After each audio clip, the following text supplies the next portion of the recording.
किसी के पास अपना मोबाइल नहीं है। It is a fact. आम आदमी को राजनीतिक सत्ता में स्थापित करने की क्षमता पूरे नेशन में अगर किसी ऑर्गेनाइजेशन में है, वो भारी बहुजन महासंघ में, अन्य किसी ऑर्गेनाइजेशन में नहीं है। वरना कोई ऑर्गेनाइजेशन दिखाए कि हमने आम आदमी को उठाया और उसको एमएलए बनाया, उसको नगर निगम का अध्यक्ष बनाया, या उसको पंचायत समिति का कुछ बना दिया। ये नहीं है, लेकिन ये है। इस देश में हो सकता है लोगों को ये बात ड्रीम जैसे लगी, लेकिन ये बात अकोला और बुल्ढाना में जाकर देखो, वहां आम आदमी स्वाभिमान से लबरेज है, पूरे पूर्ण लबरेज है। उनके लिए उसी इलाके में उनके लिए कुछ नहीं लगता कि मैं पैसे के सिवाय चुन के आ जाऊंगा, वैसा नहीं लगता। वहां आज भी कार्यकर्ता को लगता है कि बिना पैसे से प्रामाणिकता से काम करो, नेता का प्रोग्राम इंप्लीमेंटेशन करो, आम आदमी के पास जाओ, चुन के आ सकते हैं। नेशन के लिए बहुत ही गर्व की बात है। लेकिन साथियों मैं बताऊं, मराठी में कहावत है, जिसको हुलगे विकना बोलणारा असेल तर त्याचे हुलगे विकतात, आणि बोलणारा नसेल, प्रचार करणारा नसेल तर त्याचे गहू विकले जात नाही। मेरी महाराष्ट्र के बुद्धिवादी वर्ग को अपील है, खास करके पुणे के लोगों को अपील है, क्योंकि ये बीएसपी का और बामसेब का विश्व वृक्ष यहीं से पला है। उसका विश्व वृक्ष जो है यहीं से पला हुआ है। अगर यहाँ के बुद्धिवादी क्लास ने, बाला साहब अम्बेडकर ने जो रिजल्ट निकाले, भारी बहुजन महासंघ ने जो रिजल्ट निकाले, उसके आप अगर प्रचार करने वाले, प्रसार करने वाले बनोगे तो नेशन में रिजल्ट लाने में कोई प्रॉब्लम नहीं रहेगी। सिर्फ जो रिजल्ट लाए हैं उस रिजल्ट का प्रचार और प्रसार नहीं हुआ है। ये तो हमारे नेता की गलती नहीं है, ये हमारे आम आदमी की गलती नहीं है। जो आम आदमी काम कर रहा है हमारे साथ, बीएसपी गलती करती है, फिर भी यहां का बुद्धिवादी वर्ग उनकी गलती की सराहना करता है। मैं आपको बताऊं इस देश के राजनीति में 95 तक भाजपा अनटचेबल पार्टी के नाम से पुकारी जाती थी। भाजपा क्या है? अनटचेबल पार्टी के नाम से पुकारी जाती थी। भाजपा को टचेबल बनाकर इस देश की राजनीति को खराब करने का काम कांशी राम जी ने किया है, बहुजन समाज पार्टी ने किया है। जब बसपा अंबेडकरवाद का नाम लेकर ही एंटी डेमोक्रेटिक फोर्सेस के साथ जाते हैं, तो बाकी लोग तो नॉन डेमोक्रेटिक है ही, उनके डेमोक्रेसी से कोई लेन देन ही नहीं, तो बाकी सभी पार्टियां उनके साथ जाने का सिलसिला शुरू हुआ और बहुत ही घृणित चीज निर्माण हुई। अम्बेडकराइट आंदोलन के नेताओं के सामने इतनी घृणित बात निर्माण हुई कि अगर राष्ट्रीय नेता बीजेपी के साथ जाता है तो हम किसी के भी साथ जाएंगे। बहुत ही गलत और घिनौना बात बीएसपी के आंदोलन के माध्यम से हुई है। बीएसपी के आंदोलन में सेकंड घृणित बात की 95 में मैं 20 डिस्ट्रिक्ट में उनके खिलाफ प्रचार किया। उधर मायावती ने जब वो लालजी टंडन को राखी बांधी थी, 60 साल पहले 1935 में बाबा साहब ने बुद्ध धर्म लेने की घोषणा की, धर्मांतर की घोषणा की और महिलाओं को सबल बनाया। हमारी सबसे सुपर महिला अपनी सुरक्षा के लिए ब्राह्मण को राखी बांध रही है। क्या मैसेज दे रही है? सोसाइटी को दुर्बलता का मैसेज दे रही है। इस प्रकार से आज बीजेपी आरएसएस के सामने सबसे बड़ा चैलेंज 95 के बाद निर्माण हुआ, सन 2000 के बाद। मेरे पास अभी एक लेटर भी आया, परिचय भी आया है। उन्होंने बाबा साहब का, फुले अंबेडकरी विचार का, बुद्ध धर्म का आंदोलन नॉर्थ इंडिया में नहीं जाना चाहिए, इसीलिए north India K top leader Ramraj, Mayawati, Ramvilas Paswan, Sharad Yadav, in लोगों को सत्ता देकर ब्राह्मणवाद के क्लच में लेना और बाबा साहब के रिवोल्यूशनरी मूवमेंट से अलग बनाना, ये मिशन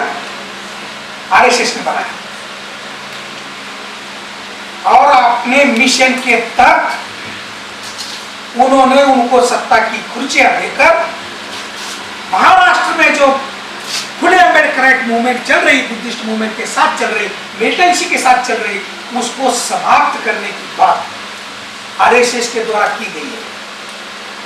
जिस तरह महाराष्ट्र में शिवसेना आरएसएस ने फैलाई,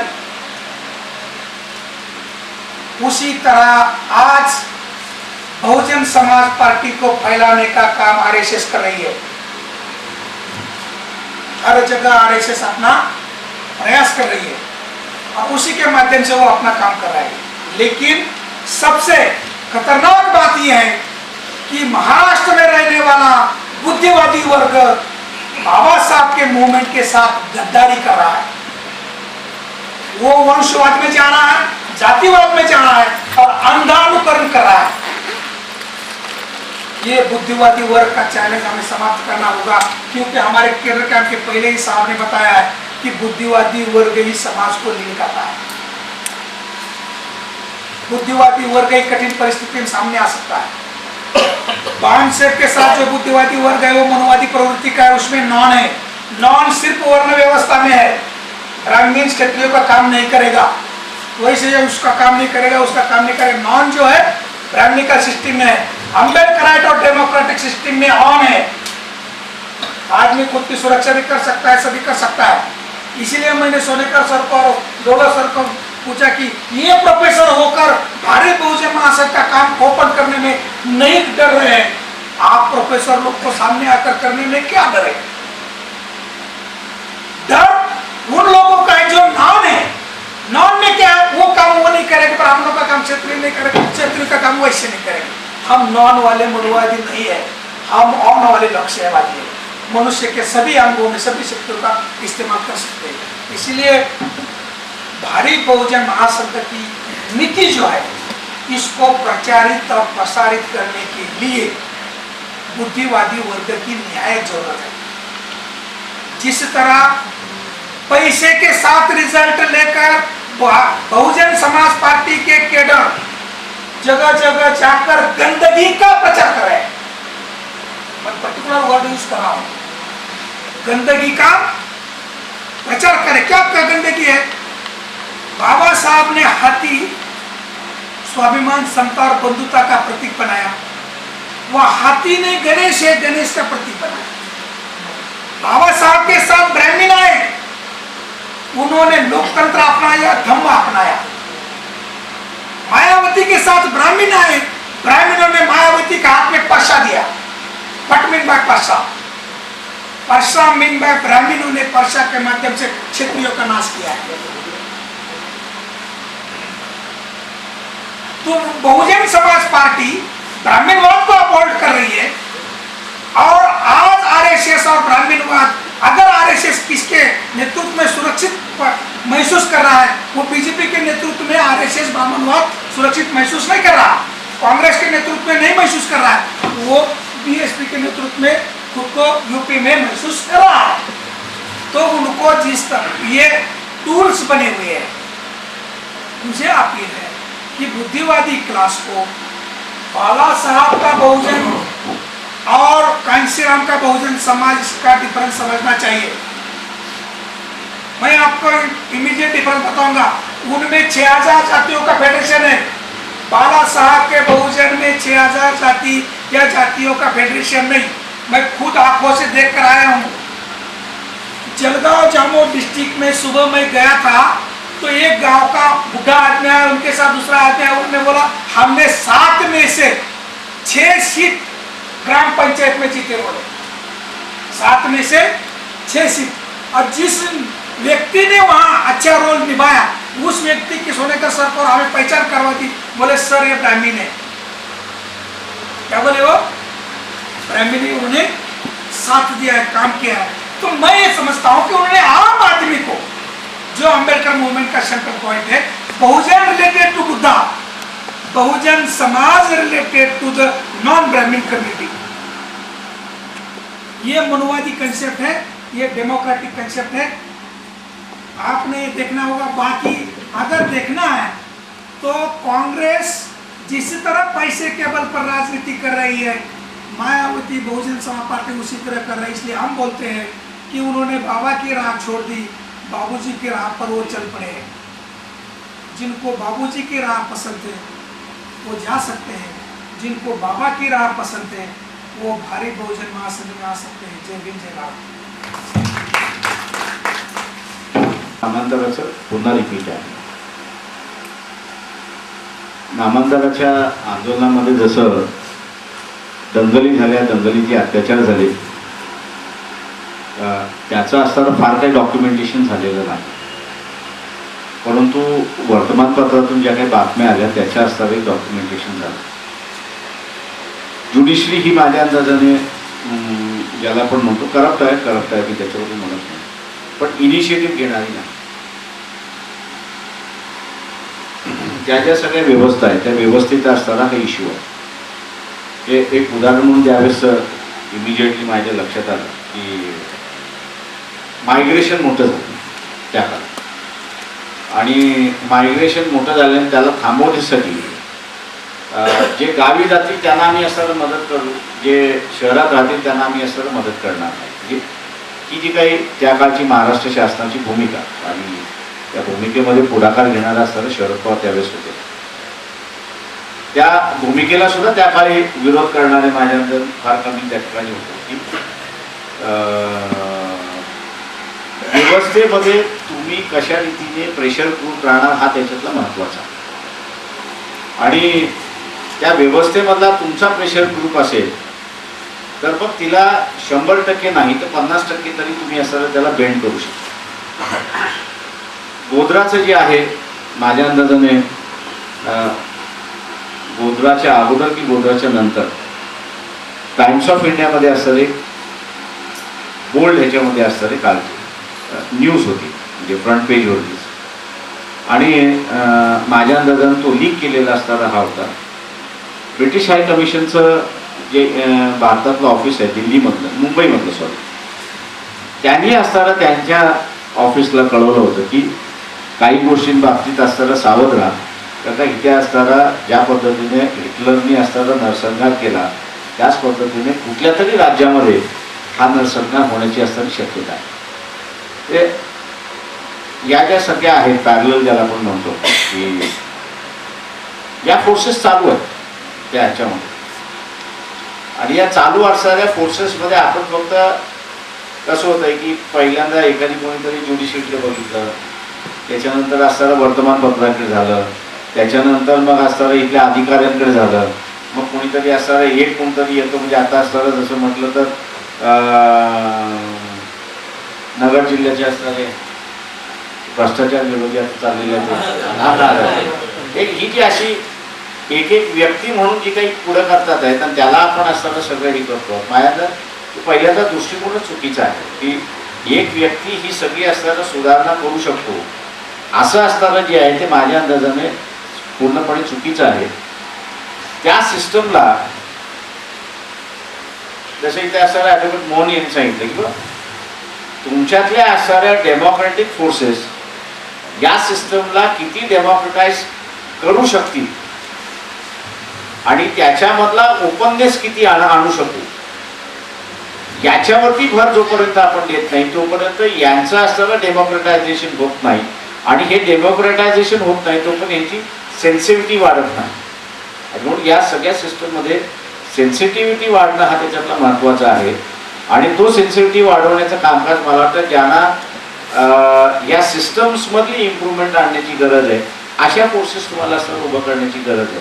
आणि ती माझ्या अंदाजानं इथला असताना ज्याला आपण म्हणतो की स्टॅटिक व्यवस्था आणण्याचा असणारा जो काही भाग झाला आहे तो माझ्या अंदाजानं न येता त्याच्यामध्ये तुम्ही गतिमान कशी आणणार, तर त्याला ओपननेस कसं आणणार, त्याच्यामधलं रेव्होल्युशन तुम्ही कसे येते, त्यातला बदल कसा आणणार, या सगळ्या गोष्टी जशा होत जातील तसं त्याचं असताना सेन्सिटाईज त्या ठिकाणी होत जाईल. दुसरा इथला असताना यांनी जे सांगितलं मला तर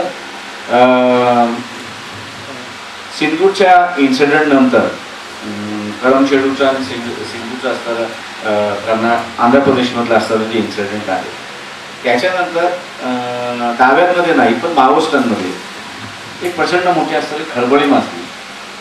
आणि त्याच्या त्या दोन्ही इश्यू कास्ट रिलेटेड इश्यू होत्या आणि त्या कास्ट रिलेटेड इश्यूजच्या संदर्भात आपण आतापर्यंत असणारं इग्नोर होत गेलो आहे आणि त्या इग्नोर होत गेल्यामुळे ज्याला आपल्याला म्हणता येईल की एक विचाराचं मंथन फार मोठ्या प्रमाणात त्या ठिकाणी झालं आणि नंतर त्यांची पुस्तकं आलेली आहेत की ज्याच्यामध्ये कास्ट त्यांनी असणारा रेकग्नाइज केलेला आहे आणि त्याला धरूनच आमचं असणारं आंदोलन आहे आणि त्याच पार्श्वभूमीवरती मला ते असणारं जे काही आर पाटील यांचं असणारं जे स्टेटमेंट होतं की कदाचित ह्या सगळ्या असणाऱ्या चळवळी नक्षलवादी आणि ह्या असणाऱ्या ह्या सगळ्या ह्याच्याकडे आहेत. हा जो बदल आहे माझ्या दृष्टीने इथला असणारा एक मोठा बदल आहे आणि या बदलाची असणारी ज्या प्रमाणात आपण असताना दखल घेतली पाहिजे किंवा या प्रमाणात असताना जी चर्चा केली पाहिजे ती माझ्या दृष्टीने असताना आंबेडकरी मुवमेंटमध्ये सध्या तरी दिसत नाही आणि हा वैचारिक बदल माझ्या अंदाजात फार मोठा आहे. जो आपण जर पाहिला तर ज्या फक्त 30 वर्षाच्या कालावधीमध्ये या सगळ्या संघटना फक्त 15 जिल्ह्यांपुरत्या मर्यादित होत्या त्यांनी कास्ट हा फॅक्टर रेकग्नाइज केल्यानंतर ते असणाऱ्या 150 जिल्ह्यामध्ये गव्हर्नमेंटच्या रिपोर्टप्रमाणे त्यांनी असणारा शिरकाव त्या ठिकाणी असणारा केलेला आणि मला वाटतं हा जो संघर्ष आहे त्याच्यातला हा मोठा संघर्ष आहे की ज्याच्यात हे आशा आहे की त्याच्यामध्ये डाव्यांचा आणि त्यांचाही फार मोठ्या प्रमाणात असणारं ज्याला आपण म्हणतो की एक वैचारिक संघर्ष चाललेला आहे आणि त्याचं एक प्रतीक म्हणून मला वाटतं असणारं कॉम्रेड संजगिरी जे आहे ते कॉम्रेड संजगिरींनी कम्युनिस्ट चळवळ आणि बाबासाहेब असं असणारं एक 3 वर्षापूर्वी 2 अशी असणारी म्हणजे त्यांच्या स्वतःच्या पब्लिकेशन जे आहे म्हणजे त्यांचं जे ऑफिशियल पब्लिकेशन असतं ते ऑफिशियल पब्लिकेशन म्हणून त्यांनी असणारी सुरुवात केलेली आहे आणि म्हणून जो आशावाद धरला तो माझ्या दृष्टीने इकडे असणारा एक्सेप्ट हा करता येईल की कास्ट एकदा एक्सेप्ट झाली की त्या कास्टचं उत्तर हे बाबासाहेब आहेत महात्मा फुले आहेत शाहू महाराज आहेत ते मला वाटतं एक्सेप्ट करायला तिथे सुरुवात आहे.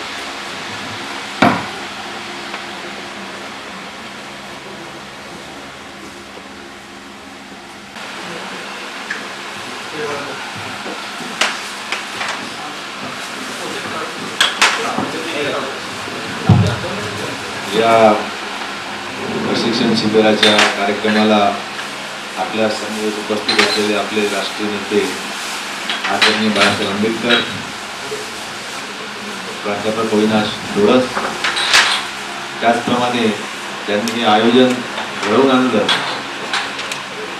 असे प्राचार्य मना कांबळे, ॲडव्होकेट रावसाहेब मोहन, प्राध्यापक उपप्राचार्य कांबळे सर, उपस्थित सर्व प्राध्यापक बंधू आणि भगिनी, कार्यकर्ता बंधू आणि भगिनी, या शिबिरामध्ये भारतीय बहुजन महासंघ आणि फुले आंबेडकरी आंदोलन या 2 विषयांच्या वरती प्राध्यापक अविनाश डोळस, ॲडव्होकेट रावसाहेब मोहन यांनी विस्तारानं आपल्यासमोर मांडणी केली. मला जे या ठिकाणी आपल्यासमोर मांडायचं आहे की भारिप बहुजन महासंघाची एकूणच जी निर्मिती आहे, हा जो काही प्रयोग आम्ही करतो आहोत, या प्रयोगाचं नेमकं प्रयोजन किंवा भारतीय राजनीतीमध्ये याची आवश्यकता, याच्याबद्दलचं माहिती, याच्याबद्दलचं माझं मत या ठिकाणी मी आपल्यासमोर मांडणार. कारण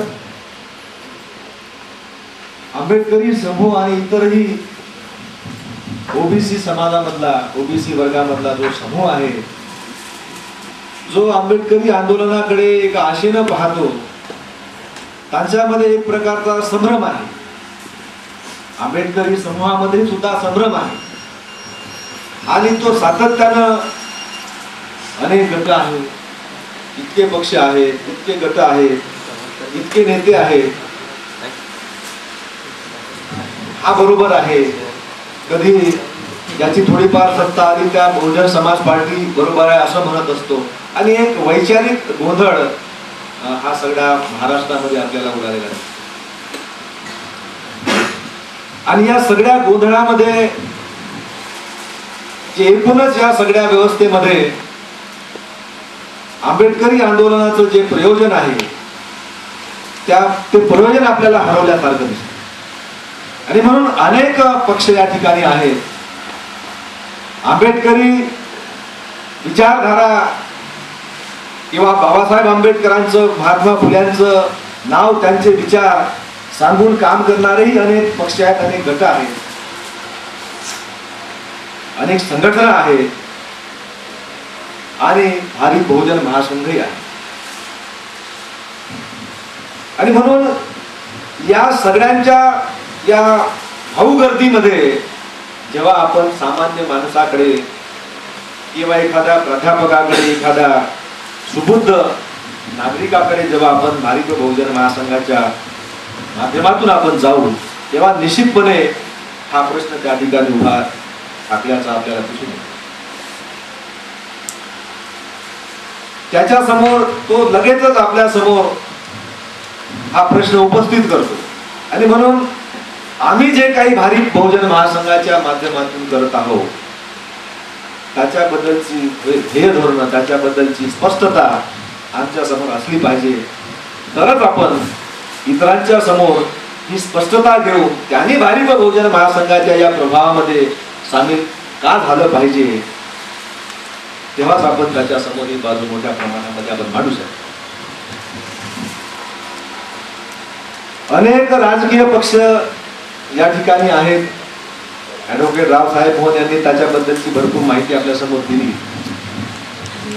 आणि भारिप बहुजन महासंघ सुद्धा आम्ही सांगितलं की या देशामध्ये डेमोक्रॅटिक सोसायटीच्या निर्मितीच्यासाठी आम्ही लढत आहोत. आमचा संघर्ष हा डेमोक्रॅटिक सोसायटीच्या साठी आहे, ज्याला आपण प्रचलित भाषेमध्ये समता, स्वातंत्र्य, बंधुत्व आणि न्याय याच्यावर आधारित एक जातीविरहित, शोषण विरहित अशी समाज व्यवस्था आम्हाला निर्माण करायची, असं एक आपण उद्दिष्ट घेऊन चाललेलं आहोत. आता हे उद्दिष्ट घेऊन आपण चाललेलो आहोत. आंबेडकरी आंदोलनाचं हे उद्दिष्ट होतं. आपण आपलंही ते उद्दिष्ट ठरवलेलं आहे. आणि अनेक लोक बाबासाहेब आंबेडकरांच्या विचारधारेवर आम्ही काम करत असा सुद्धा दावा करतो. आणि म्हणून आपल्याला आपली स्पष्टता त्या ठिकाणी द्यावी लागणार आहे. बामसेफ सारखं आंदोलन, बहुजन समाज पार्टी सारखं आंदोलन कसं अँटी डेमोक्रॅटिक आहे हे आपल्याला ऍडव्होकेट रावसाहेब मोहन यांनी सांगितलं. आणि त्याचे जर आपल्याला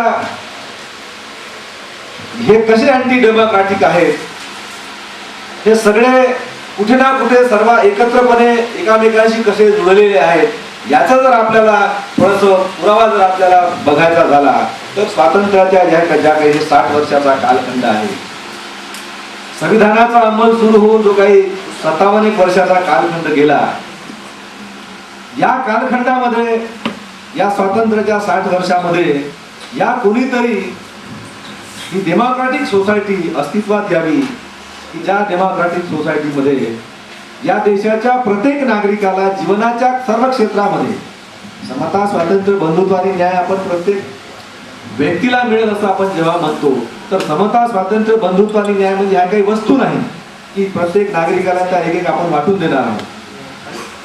जीवनाच्या सर्व क्षेत्रामध्ये त्याला समतेच्या आधारावर, स्वातंत्र्य, बंधुत्व आणि न्यायाच्या आधारावरती त्याला संधी आणि भागीदारी देण्याची गोष्ट या डेमोक्रॅटिक सोसायटीच्या अंतर्गत मध्ये आहे.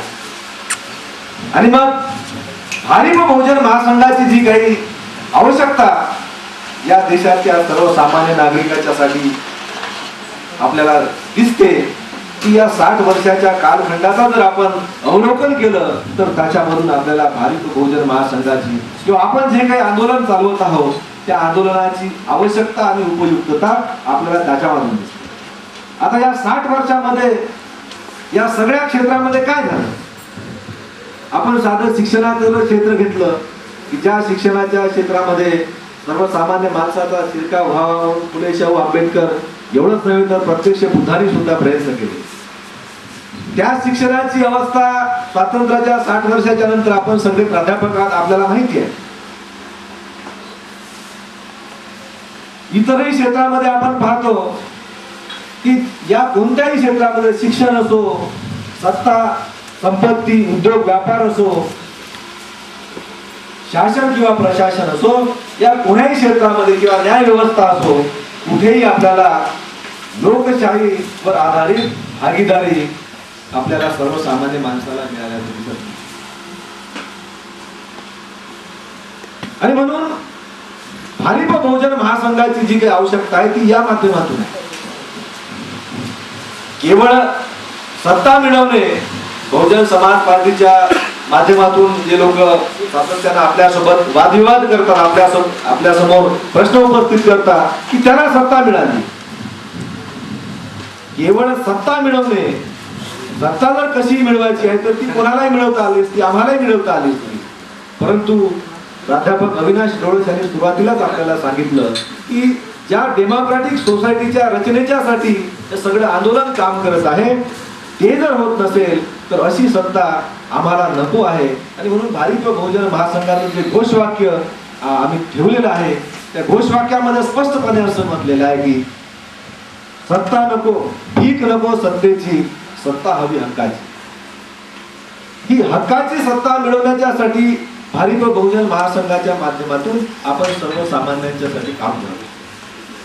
आता या भारिप बहुजन महासंघाच्या बद्दल बोलत असताना आपला सर्वसामान्य कार्यकर्ता बोलत असताना त्याच्यासमोर अनेक गोष्टी त्याच्यासमोर उभ्या टाकतात.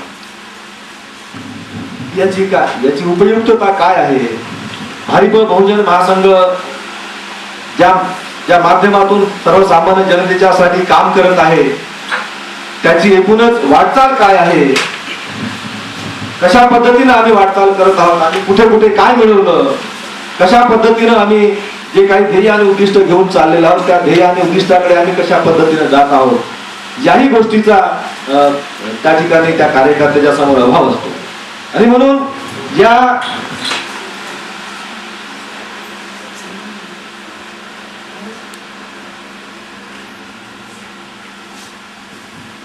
त्या कार्यकर्त्याला किंवा सर्वसामान्य माणसापर्यंत आमचं जे काही अचिव्हमेंट आहे, आम्ही जे काही भारिप बहुजन महासंघाच्या माध्यमातून, आंबेडकरी आंदोलनाच्या माध्यमातून, बाळासाहेब आंबेडकरांच्या नेतृत्वामध्ये आपण जे काही मिळवलं ते सर्वसामान्यांच्या पर्यंत आपण अकोल्यामध्ये,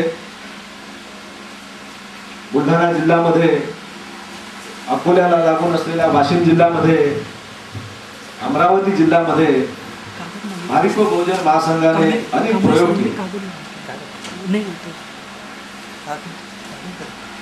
काँग्रेस आणि प्रस्थापित पक्षांनी सामान्य माणसाच्या मनामध्ये राजनैतिक सत्तेच्या बद्दलची एक उदासीनता निर्माण केली होती